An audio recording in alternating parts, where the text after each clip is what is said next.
Good afternoon, I'm Madeline Kerr with your local news update.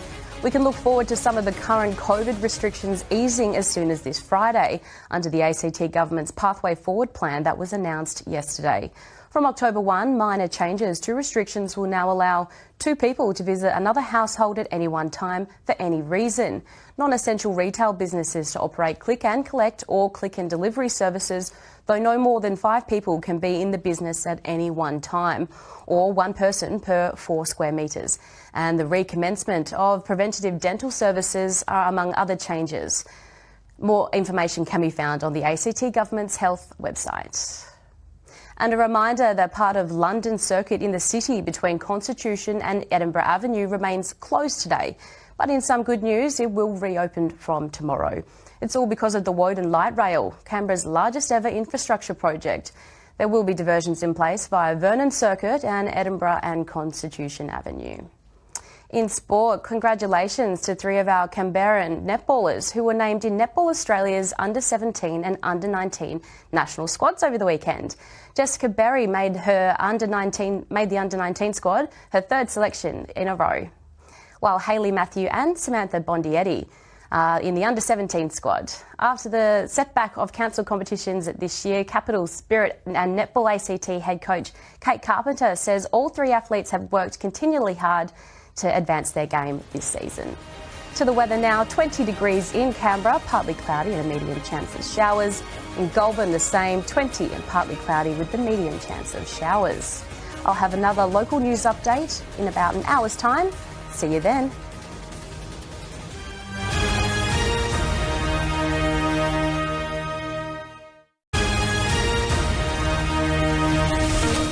Good afternoon, I'm Madeline Kerr with your local news update.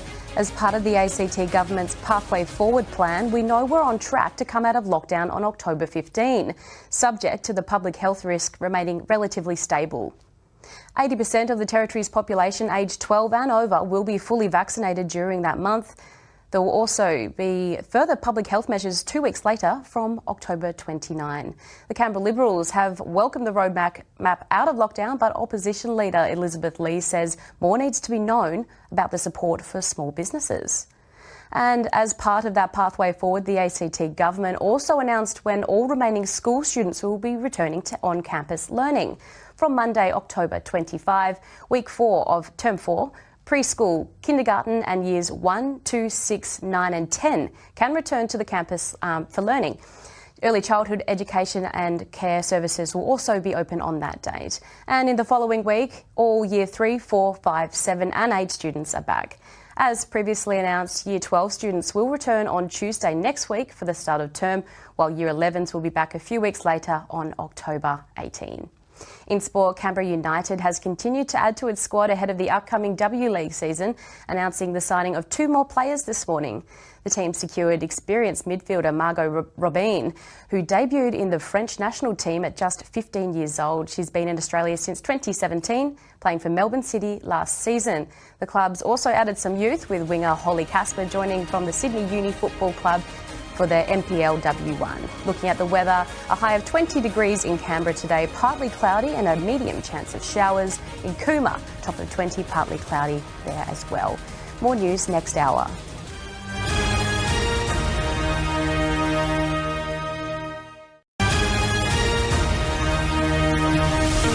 Good afternoon, I'm Madeline Kerr with your local news update.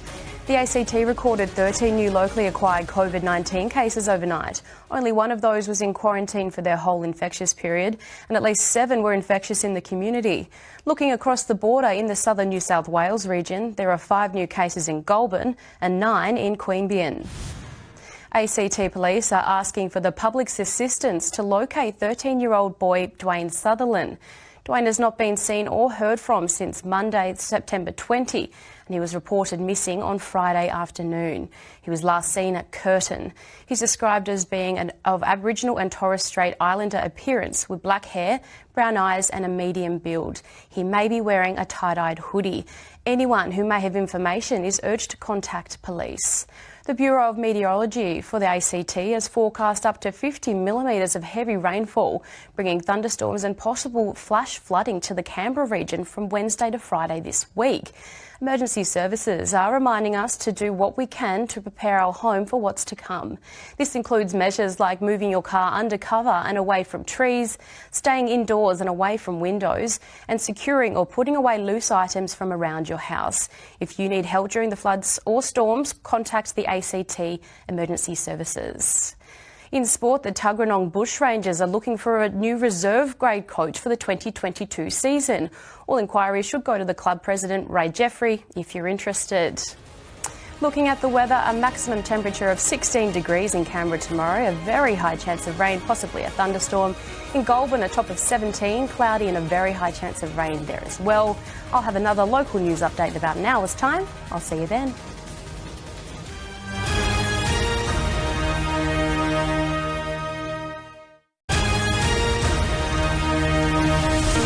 Good afternoon, I'm Madeline Kerr with your local news update. 13 new local COVID-19 cases are in the ACT.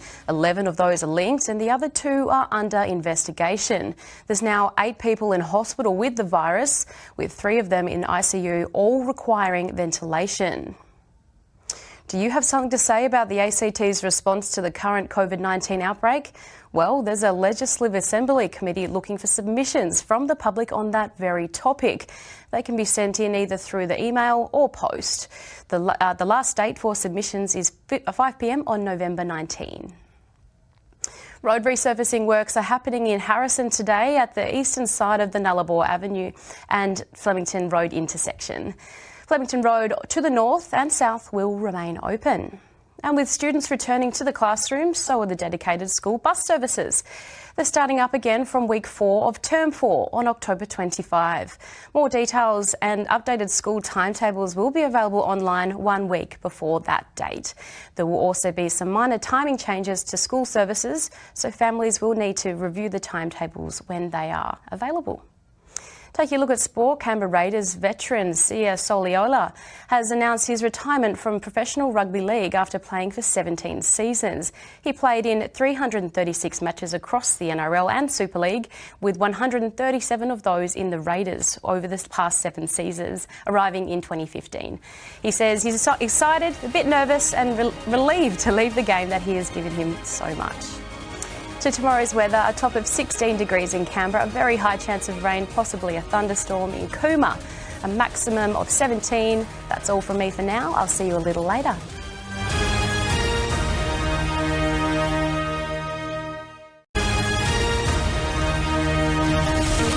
Good evening. There were 13 COVID cases in the ACT overnight, bringing the territory's active case total to 538. And another good day of testing yesterday, with nearly 3,500 conducted in the territory.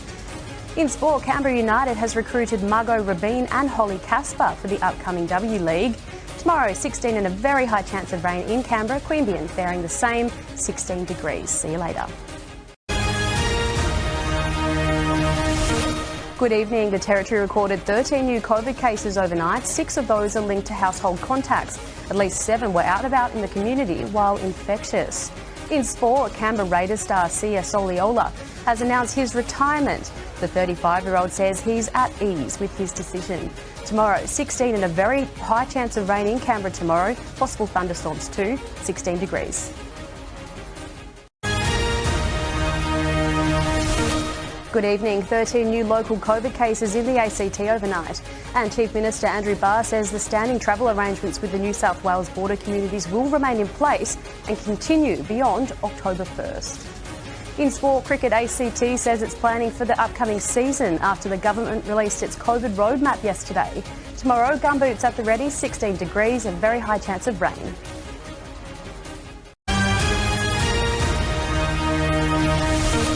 Good evening, I'm Madeline Kerr with your local news update. The ACT recorded 13 new COVID cases overnight. Chief Minister Andrew Barr says in time he is optimistic the ACT, Victoria and New South Wales will all have common travel arrangements. He believes the requirements of other states and territories put in place will be consistent across these 3 jurisdictions, saying the ACT is likely to be locked out of COVID-free areas for a little while longer.